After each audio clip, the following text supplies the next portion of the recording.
Hey everyone, welcome to today's video.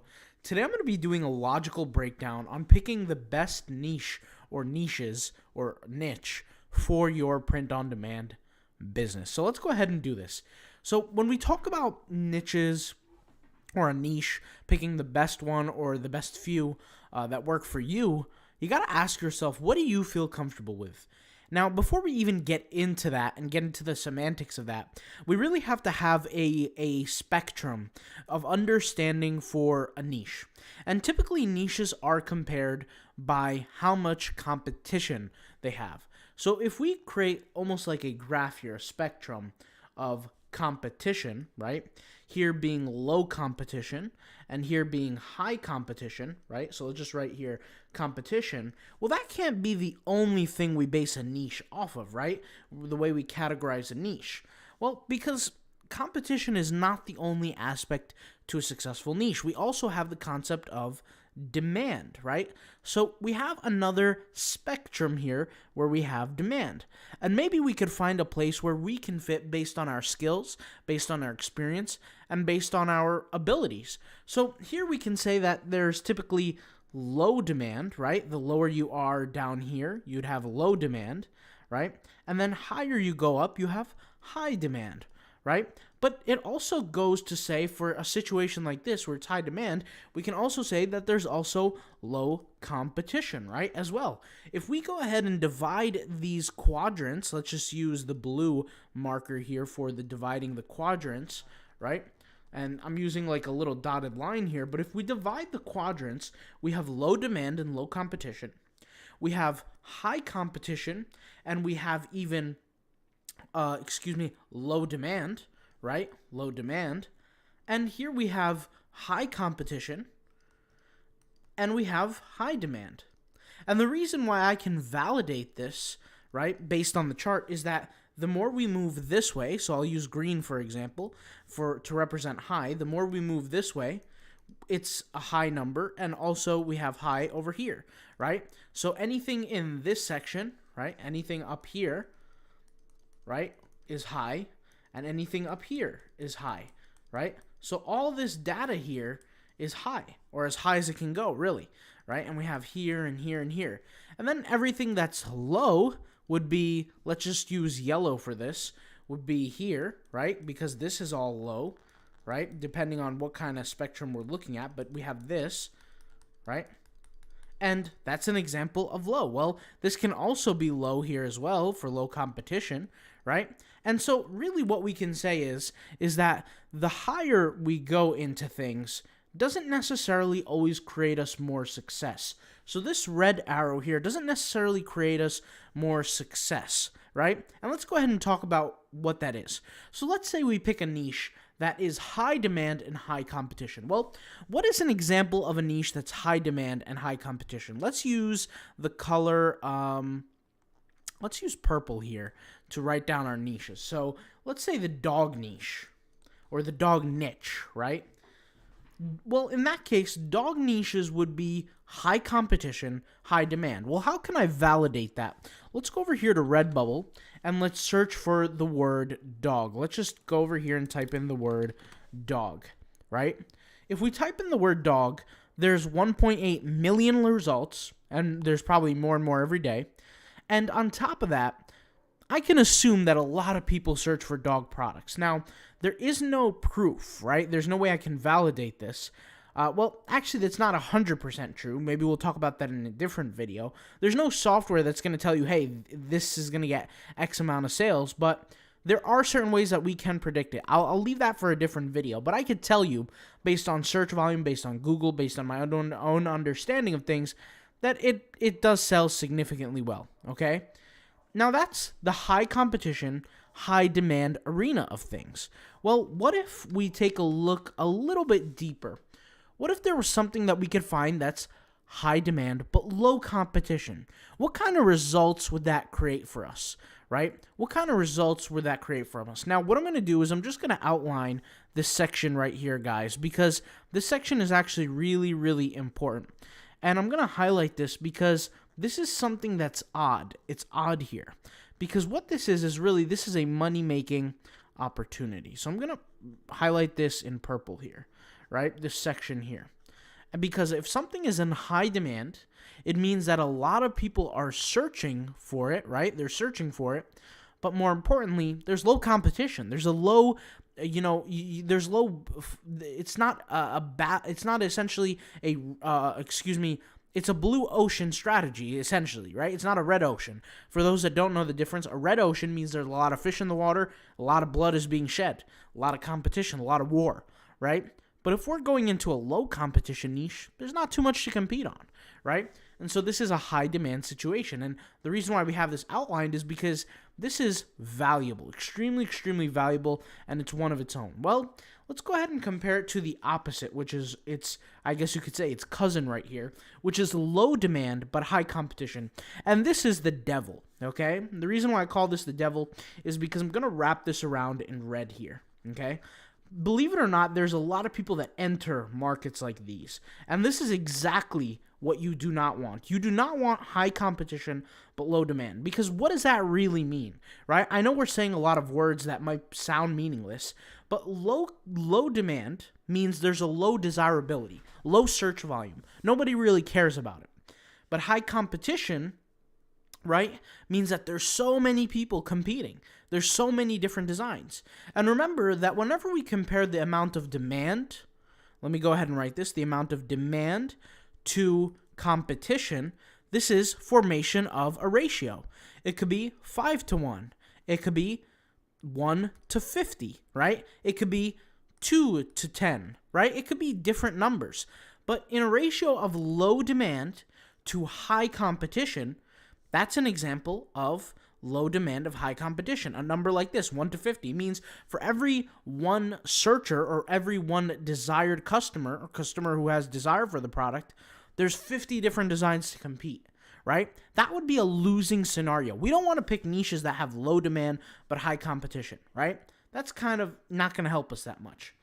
The next best thing is one of my favorites actually to go ahead and enter is this market right here, the low demand, low competition. Now, why do I actually like this market? I'll be honest with you guys, a lot of people don't like this market. A lot of people don't like it. I'm just going to be straight up and honest with you guys.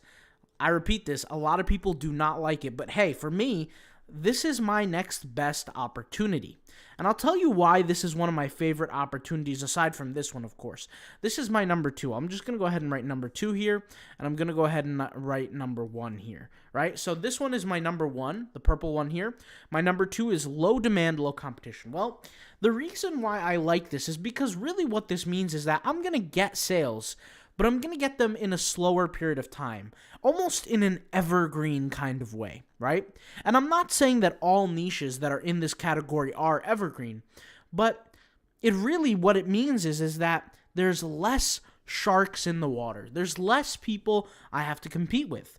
Now, if you guys are familiar with the way I design, my design strategy, which you can find on autopilotpassiveincome.com, where I design 60 designs per day for redbubble.com, right? And I've showed this here. I'll leave the link in the description box down below. There are 30 videos within the course currently to date, and the course is currently $39.99. If you want to know all about the course, what it can offer you, if you need help with designing, just click on this video. And everything in the course is actually explained. So I show everything in the course, what you can expect, what can you get for all that. But if you know anything about my designing strategy, I like to design in large amounts. I like to do 60 designs per day because that's what Redbubble allows me to do, right? And because of my design strategy, this quadrant here, this section here, works best for me in a situation where I can't find my best situation, which is this one, right? So in a situation where I can't find this opportunity here, then what's my next best one is over here, my number 2, right? And the reason why this is a good scenario is, like I said, because of the way I design. And I design 60 designs per day. So if I find something that's low competition, it means there are not many sharks in the water. Now, if you guys remember, I put out a video not too long ago, maybe 2 months ago, called the war strategy, the Redbubble war strategy, or the print-on-demand war strategy. And what the war strategy was, it was a war strategy that was completely based on domination, murder, killing, winning, killing off the competition. Now, I don't mean to be evil or sound evil or anything when I say that. So, everybody give me a break in the comments. But really what I'm saying is that this is a battle. Print on demand is a battle just like every other battle out there. The only difference is it's a financial battle. And you're either going to make money or you're not going to make money. And the people who don't make money, well, the victors goes to receive all the spoils. But guess what? The victors don't share. The victors, there's no donation fund, right? There's no donation fund for the people who don't make money. So really what you have to be aware of is that as a seller, you want to give yourself the best opportunity to be a victor and to be a winner. And this is the next best opportunity because if there's less sharks in the water, well, that means I can dominate faster. I can dominate better. Let's say, for example, there's a niche with, let's say, 60 designs, right? I have the ability to create 60 designs per day. Let's say there's a small demand for the product. Let's say in that whole entire niche, let's say 5 products are being sold amongst those 60 designs. Well, in that case, that would be a low demand type of product, but it would also be low competition. Well, I can spend a full week creating 60 designs every day for a full week. That's 420 designs roughly, right? If I whip out the calculator here for those who don't know how I got that number, if I'm producing work for 7 days a week and I multiply that by 60 designs because I'm doing 60 designs per day, it's 420 designs for the week. Now, out of all these 60 designs, it's not 60 designs anymore, it's a total of 480, assuming no one else posts. And out of those 480, I own 420 of them. If I own 420 of them, I have the majority share. There's a bigger chance that I'm going to get the sale over my competitors, right? And so what that would mean is I have the best chance of getting those 5 sales per day for me. Now, is there going to be a chance where the competitor gets the sales? Of course there is. But out of all, mathematically, I have a good chance, right? So that is my second best opportunity right here, is low demand, low competition. The third best opportunity is this one. Now, this is not an opportunity, I will be honest with you, that I typically go for. I typically do not go for situations like this because unless I'm going to put a lot of marketing power behind it, it's just not worth it to me, right? And maybe I could actually zoom out here on... Can I zoom out? I'm not even sure how this works here. I guess I can't zoom out, but we'll just leave it the way it is. And we'll do a yellow outline here. Yellow outline for quadrant number 3, and I number it quadrant number 3 because it's the second to last in least desirability. Okay? Typically I won't go here unless it's just for, specific factors that come into play that, I haven't really discussed it here publicly, but it has to do with, a tagging strategy. But typically I won't go here. I won't go here in quadrant 3 because what quadrant 3 is high competition and high demand. The reason why I typically won't go here is because when there is a situation where there is high demand, eventually it will become quadrant 3. It will become high competition as well. Before a quadrant can become quadrant 3, it must become quadrant number 1, which is high demand and low competition, right? At this point, there's only one thing for it to change, which is the competition. So eventually, all quadrants move from quadrant 1 to quadrant 3. Eventually. It's only a matter of time. But the skilled seller, the skilled print-on-demand seller, finds these markets that are quote-unquote low competition, untapped markets, if you will. And nothing is truly untapped, but you get what I'm trying to say. And the point is that you use the war strategy by completely dominating, right? And you dominate early and fast so that when the competitors come, you've already established a good history of sales so that you stay at the top of the rank. Now, what do we know about the top of the rank for Redbubble? Well, we know that relevancy, right? When we say relevancy, most relevant here, is selected based on 3 main criteria. The first criteria is sales. The second criteria, and not in any specific order, the second criteria is the keywords that are added in the tags. So those 2 criteria, and let's just forget about the third one for now, but for the algorithm in terms of relevancy, it fits up here, and you want to get those sales as fast as you can when you're in quadrant 1 so that when you get to quadrant number 3, you can have a solidified sales history so that you stay at the top. So that when competition rises, you're still acquiring sales later down the road for those specific designs. Now, quadrant number 1 versus quadrant number 3 is a little bit different because quadrant number 1 is not just evergreen.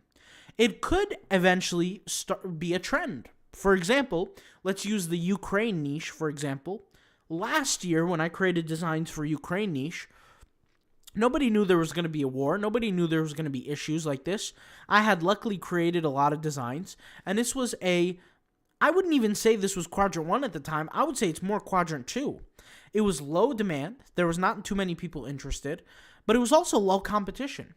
Very quickly, as news started to rise, this low competition niche became high demand, and a lot of people were buying. And then, as a lot of people started buying, guess what happened? The sellers started jumping on it, and it went from a low competition and high demand to now a high competition. If you search Ukraine now, there's thousands and thousands of designs that are attached to Ukraine, right? And so you're not going to be, you're not going to have as much as an opportunity to sell. That's why if I created a design now under the name Ukraine, right, and I created a design last year, I had a much higher chance of getting a sale had I posted it last year versus now, right? You guys see the difference there? So in the beginning, right, when a niche is transitioning from quadrant 1 to quadrant 3, and I'm not numbering these because there's a specific order. I'm just numbering them to give you guys textual or geographical mapping here, just to kind of understand where each one is. For quadrant number 1, which is this one, and quadrant number 3 is this one, when it moves over, you want to catch it before it moves over, before it goes into that high competition realm. Because once it's in high competition, there's only one way to get a significant number of sales. Does anybody in the comments know what it is? I mean, maybe you guys could just answer me and pause the screen. Do you know how can you actually get sales if your design is in quadrant number 3? Tell me right now. Well, I'll tell you the answer, and hopefully you guys are right, is that the way to get a significant amount of sales, a lot of sales, when you're in quadrant number 3 is to be at the top of the rank. Well, obviously, right? Sherlock Holmes, obviously you have to be at the top of the rank, but how do you get there? Well, based on our understanding of the algorithm and the criteria that the algorithm is built off of, which one of the criteria is sales history, that's how we can acquire sales. But let's say you catch a trend late, or let's say you catch a niche, late, when it's already in quadrant number 3. How can you get sales in that perspective? Well, you have to come in understanding that you're going to need a lot of firepower behind that design, meaning you're going to have a lot of marketing power. Whether you use Instagram, whether you use Pinterest, and you're going to have to consistently keep promoting that design until it reaches all the way to the top of the ranking because of the amount of sales that you're getting. So for example, let's go over here to, let's just say page number 2, okay?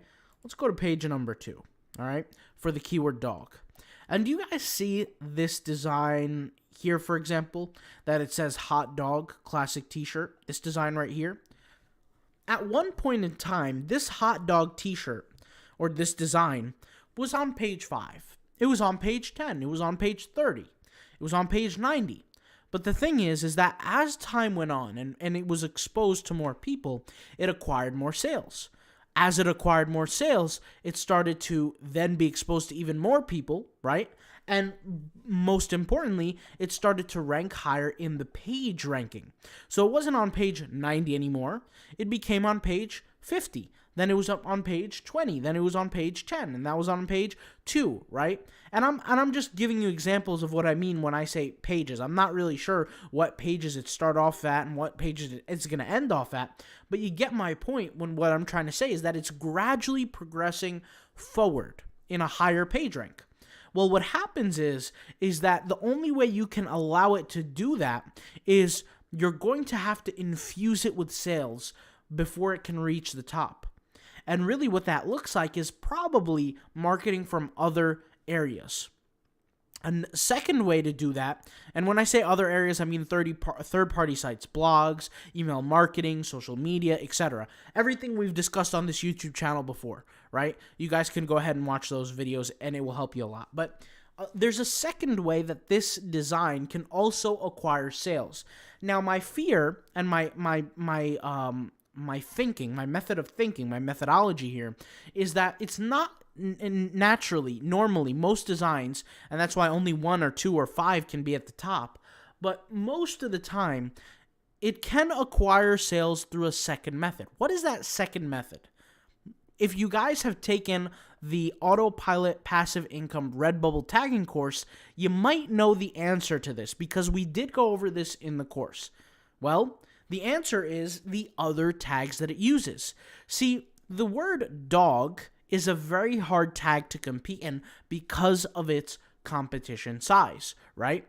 But this t-shirt can rank for other keywords as well and get sales from those other keywords that then drives the design upward for the keyword dog. And that's exactly how, through the other tags that it is tagged with. And if you took the Redbubble tagging course, then you know what I'm talking about because we've discussed this in the tagging course, right? And this was with that piece of information, we created specific strategies to go ahead and move forward into tagging, right? And so if you guys haven't taken the tagging course and you want to be more comfortable with learning how to tag properly on Redbubble, as well as generate some traffic with Google SEO, I urge you, or I recommend you, to take the course. The link will be in the pinned comment in the description box and also in the comment box down below. It will be the pinned comment. And this course as well, 30 plus videos, more than 30 videos actually, for the course of a price of $39.99. So if you see here, we have 4 quadrants. And just to summarize, the worst place to be in is this quadrant here, which is low demand, high competition. The best quadrant is to be in high demand, low competition. The second best one is low demand, low competition, because that means despite the low demand, you still have an opportunity to dominate. And the third best quadrant is the high competition, high demand, which only assumes that you could potentially get sales if either A, you're noticed and you move up the ranks through tags, or B, you promote on other social media, email marketing, etc., blogs, all these kind of different methodologies. Now, something that I will say, if you happen to have created designs in quadrant number 4, in low demand, high competition niches, what's going to happen is a lot of people might think, oh my God, I should delete my designs. And the answer is absolutely not. Never delete your work. Never, ever, ever, ever, ever delete your work. I don't care if the niche is over. I don't care if you made a shirt for 2012 and you had it on there and you don't believe in it anymore and you want to delete it. Don't delete it. Do not delete any designs. This is one of the mistakes that you're going to be doing. The only time that you should be deleting a design is if you fear that you're infringing on someone else's IP, trademarks, copyrights, or anything associated with that could potentially get you banned. That's the only time I recommend that an individual should delete something that they've worked hard to create. Other than that, guys, never delete a piece of work that you're going to create. If it's not bringing you any issues like getting banned or anything like that, then there's no reason for you to delete any work on your platform, okay? Because at the end of the day, even if it's not generating you traffic, it's going to take you more time to go find the design, delete it, do all that. In the meantime, you could have created 2, 3, 4, 5 designs, especially if you're familiar with the way we design here through the POD design course. You guys have seen 60 designs in 30 minutes. You could have created 2 designs in 1 minute, right? So we're talking about, the whole process behind that. But this is exactly how you pick a niche. And what I want you to do is I want you to try to think, is this competition a low competition niche? And it's very easy to figure that out, right? A low competition niche, you just look at the amount of results, or is it high competition? And also, I want you to look at the demand. I want you to picture certain keywords, the demand. Now, you could use other tools like a Google search tool and other tools like that to help you. But we've talked specifically in separate video, guys, about microeconomies. And we talked about how Redbubble is a microeconomy or a micronized version of Google. So, for example, if the keyword tiger gets 1 million searches a month on Google, even though it doesn't, but let's just say it does, right? And the word Santa gets 500,000 searches a month, even though it doesn't, but let's just say it does, then we know most likely, unless there's some sort of trend or something like that, we know that the word tiger is going to get more search volume on Redbubble than it is the word Santa on Redbubble. Does that make sense? So it's a micronized economy. All right. So thank you guys for watching this video. Hopefully this video was informative.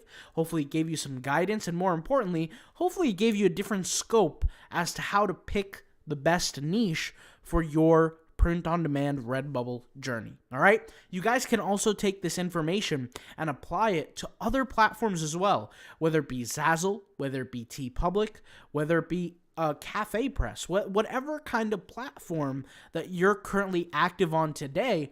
You could take this notion, this ideology, and apply it to whatever platform you're currently on, okay? I'll talk to you guys later. Thank you guys for watching. As promised, all the links that we've discussed will be in the description box and in the pinned comment, okay? I'll talk to you guys later. Peace out. Bye.